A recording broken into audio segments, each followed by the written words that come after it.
Good afternoon children. Good afternoon ma'am. आज हम इतिहास का एक टॉपिक करेंगे।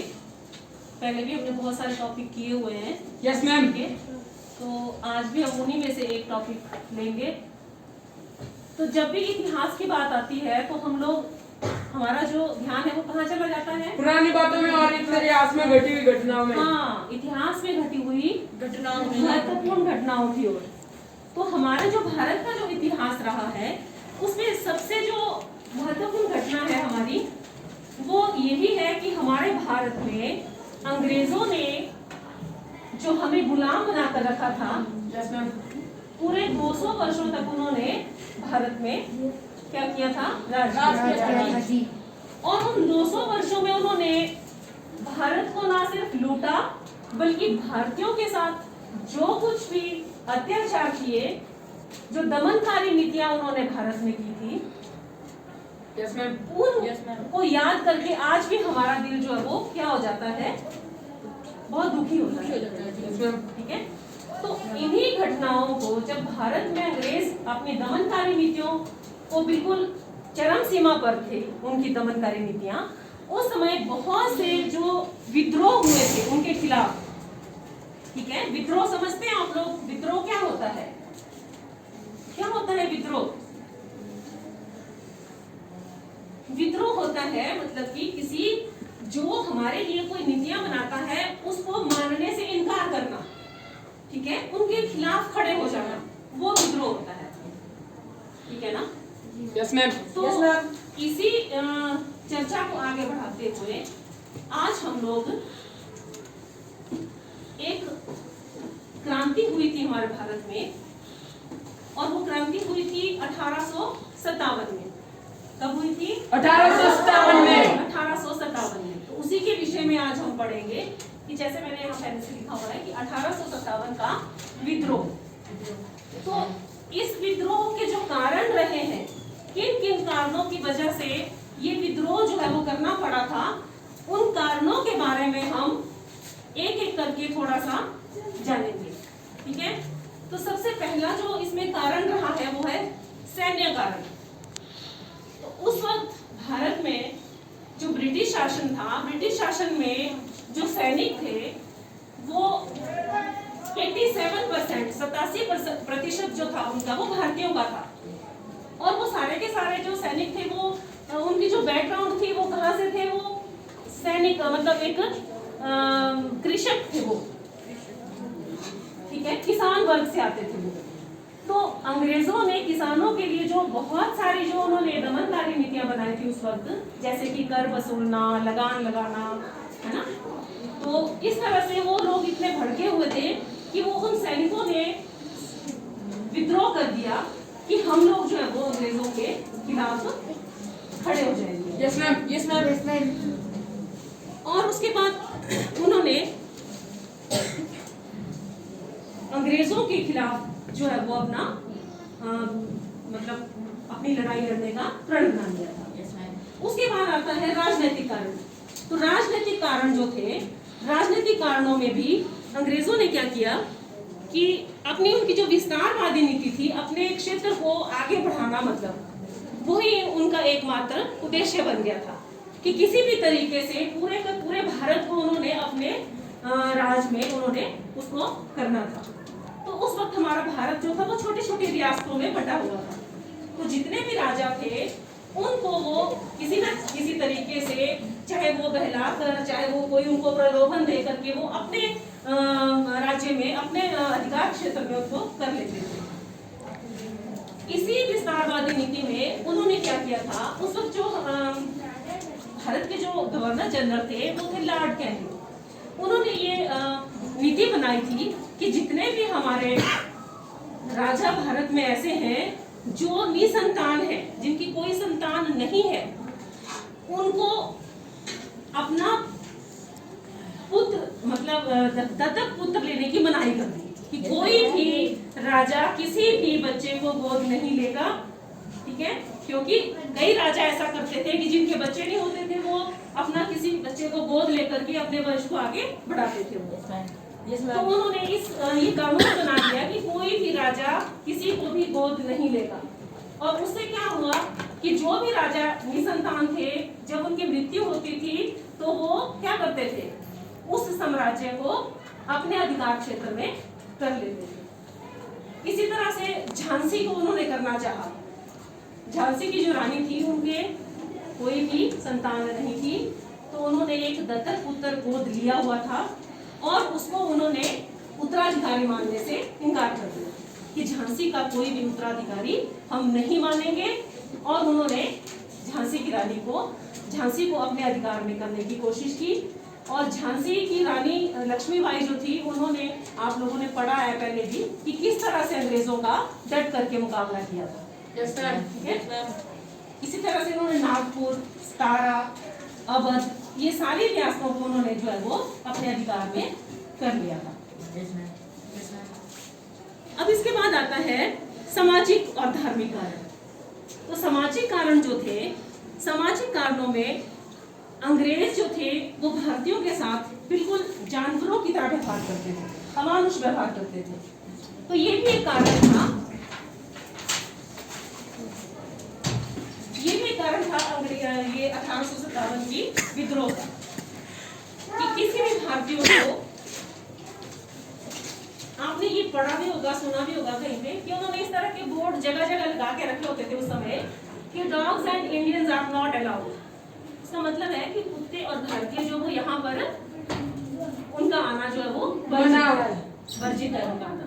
तो इस तरह से वो इस प्रकार की जो भारतीयों को एक जानवर की तरह समझते थे, तो धीरे धीरे वो भारतीयों में ये भावना पैदा होती गई कि हमने किसी भी तरीके से अंग्रेजों को भारत से बाहर निकालना है, उसके लिए हमें चाहे कोई भी विद्रोह करना पड़े उनके लिए। तो ये भी एक कारण रहा है 1857 की क्रांति का। और Yes, ma'am. उसके बाद अंग्रेजों ने क्या किया कि अपने ईसाई धर्म का प्रचार करना शुरू कर दिया। Yes, ma'am. Yes, Bharat ma'am. में Yes, ma'am. उन्होंने ईसाई धर्म को इतना ज्यादा फैलाना शुरू कर दिया कि हिंदुओं को उन्होंने धर्म परिवर्तन करने पर मजबूर कर दिया।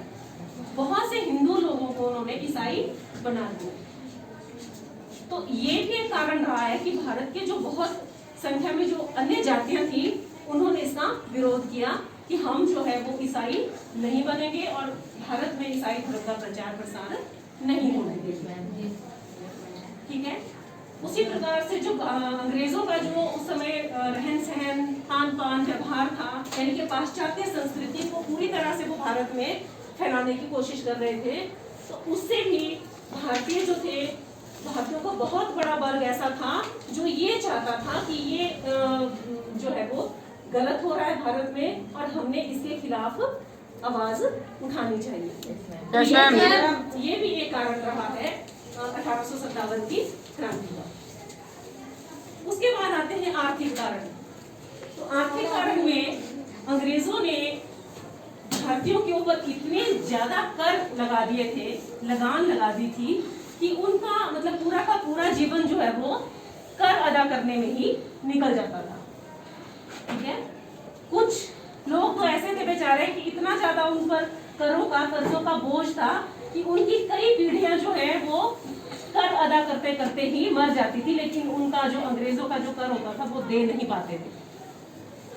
ठीक है? तो ये भी एक कारण रहा है। Yes, ma'am. उसके बाद है कि भारत में जो उस समय छोटे छोटे उद्योग हुआ करते थे, सबसे ज्यादा जो था उस वक्त सूती कपड़े का उद्योग भारत में, उसका प्रचार प्रसार था। और भारत का जो सूती कपड़ा था बहुत ही अच्छी क्वालिटी का माना जाता था और भारत के साथ साथ वो ब्रिटेन में या यूरोप में भी उसकी बहुत ज़्यादा, इंग्लैंड में उसकी बहुत ज़्यादा डिमांड भी हुआ करती थी। तो अंग्रेज़ों को लगा कि क्यों ना हम इस कपड़ा उद्योग पर अपना अधिकार कर लें, तो उन्होंने धीरे धीरे वो अपने अधिकार में कर लिया वो कपड़ा। Yes, ma'am. Yes, ma'am. अब भारतीयों को अपने ही देश में रह करके अपना ही मतलब जो वो कपड़ा था वो नहीं बना सकते थे बिना अंग्रेजों की परमिशन से।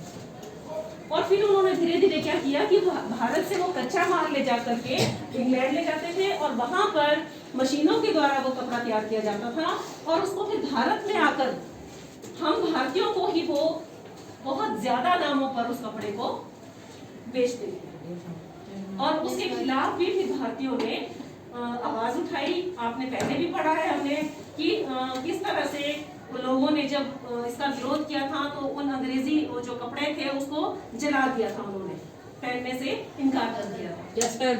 ठीक है, तो उसके बाद जो हमारे सैनिक थे, सैनिकों के साथ भी वो एक भेदभाव वाली नीति अपनाते थे, क्योंकि भारत में रह करके जब उन्होंने एक सेना खड़ी कर दी थी तो उसमें भारतीय जो थे वो ज्यादा थे। मैंने पहले भी बताया आपको कि 87% जो था सैनिक जो थे वो भारत के थे उसमें, लेकिन वो क्या करते थे, एक ही पोस्ट पर एक अंग्रेज था और एक भारतीय था, तो दोनों को जो वेतन था वो अलग अलग दिया जाता था। भारतीयों को कम वेतन मिलता था और अंग्रेजों को ज्यादा वेतन दिया जाता था। ठीक है ना? तो उच्च पदों पर जो है वो अंग्रेज रहते थे और निम्न पदों पर भारतीयों को रखा जाता था। तो इस तरह की जो भेदभाव वाली नीतियां थी, ये भी एक कारण रहे हैं 1857 की क्रांति की। Yes ma'am. उसके बाद ये जो मंगल पांडे हुए हैं एक सैनिक, उन्होंने 8 मार्च 1857 में विद्रोह कर दिया था। यानी कि धीरे धीरे वो विद्रोह जो था वो पूरा एक, पहले तो एक चिंगारी थी, वो धीरे धीरे वो पूरी आग का रूप उसने ले लिया था। Yes, ma'am. भारत में वो फैल गया था, सैनिकों से शुरू हुआ था ये विद्रोह और धीरे धीरे चलता गया, वो तो पूरे भारत में उसने विकराल रूप ले लिया था। और उसके बाद जो ये उन्होंने अंग्रेजों ने क्या किया था कि लॉर्ड कर्जन ने एक सैनिकों के लिए जो कारतूस बनाए थे, राइफल बनाई थी, उसमें सुअर और गाय की चर्बी का इस्तेमाल किया गया था। Yes ma'am. तो जब भी वो सैनिक उसका इस्तेमाल करते थे उसको मुंह में डालना पड़ता था तोड़ने के लिए, फिर उसका इस्तेमाल किया जाता था। पर जब भारतीयों को पता चला कि इस तरह के कारतूसों का इस्तेमाल हो रहा है तो उन्होंने उनका इस्तेमाल करने से मना कर दिया। और जब ये विद्रोह बहुत ज्यादा फैल गया था सैनिकों में, तो उस जो हमारा जो उस वक्त गवर्नर जनरल था ये लॉर्ड कैनिंग, उसको ये अपना जो राइफल थी वो वापस लेनी पड़ी थी और उन्होंने दोबारा से नए सिरे से सैनिकों को राइफलें इशू करवाई थी। लेकिन फिर भी उस वक्त तक जो था वो विद्रोह इतना ज्यादा फैल गया था कि ये जो मंगल पांडे हुए हैं, जो कि एक मेन हीरो माने जाते हैं हमारे 1857 की क्रांति के, उन्होंने विद्रोह तो किया ही, साथ में उन्होंने बहुत से जो अंग्रेजी अधिकारी थे उनको भी उन पर भी उन्होंने हमला कर दिया, जिस वजह से उनको 8 अप्रैल 1857 में उनको फांसी दे दी गई थी। ठीक है? Yes, ma'am. और उनको फांसी के साथ साथ उनके जो और भी उनके जो साथी थे उनको 10-10 वर्ष की सजा सुनाई गई। Yes ma'am.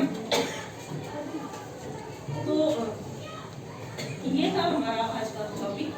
Yes ma'am. उम्मीद हम ध्यान से सुना होगा। Yes ma'am.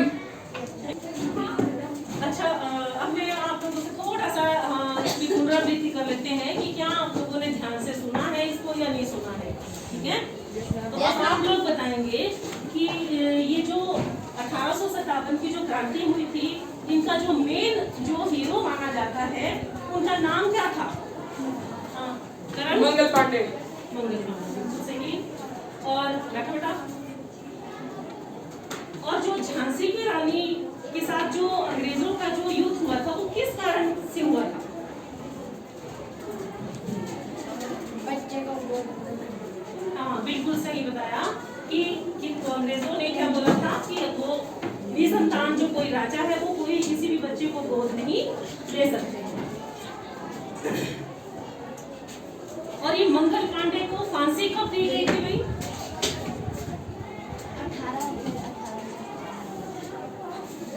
1857 तो सही है ना, लेकिन कब दी गई थी बेटा? हाँ बोलो। हाँ, और सन बिल्कुल सही 8 अप्रैल 1857 को मंगल पांडे को फांसी दे दी गई थी। ठीक है? तो आप लोगों को बेटा गृह कार्य में आप लोगों ने 1857 की क्रांति के विषय में लिख करके लाना है, उसके कारण और उसके परिणाम। ठीक है? Yes ma'am. करके लाएंगे सभी? Yes ma'am. ठीक है, thank you. Yes ma'am. Yes ma'am.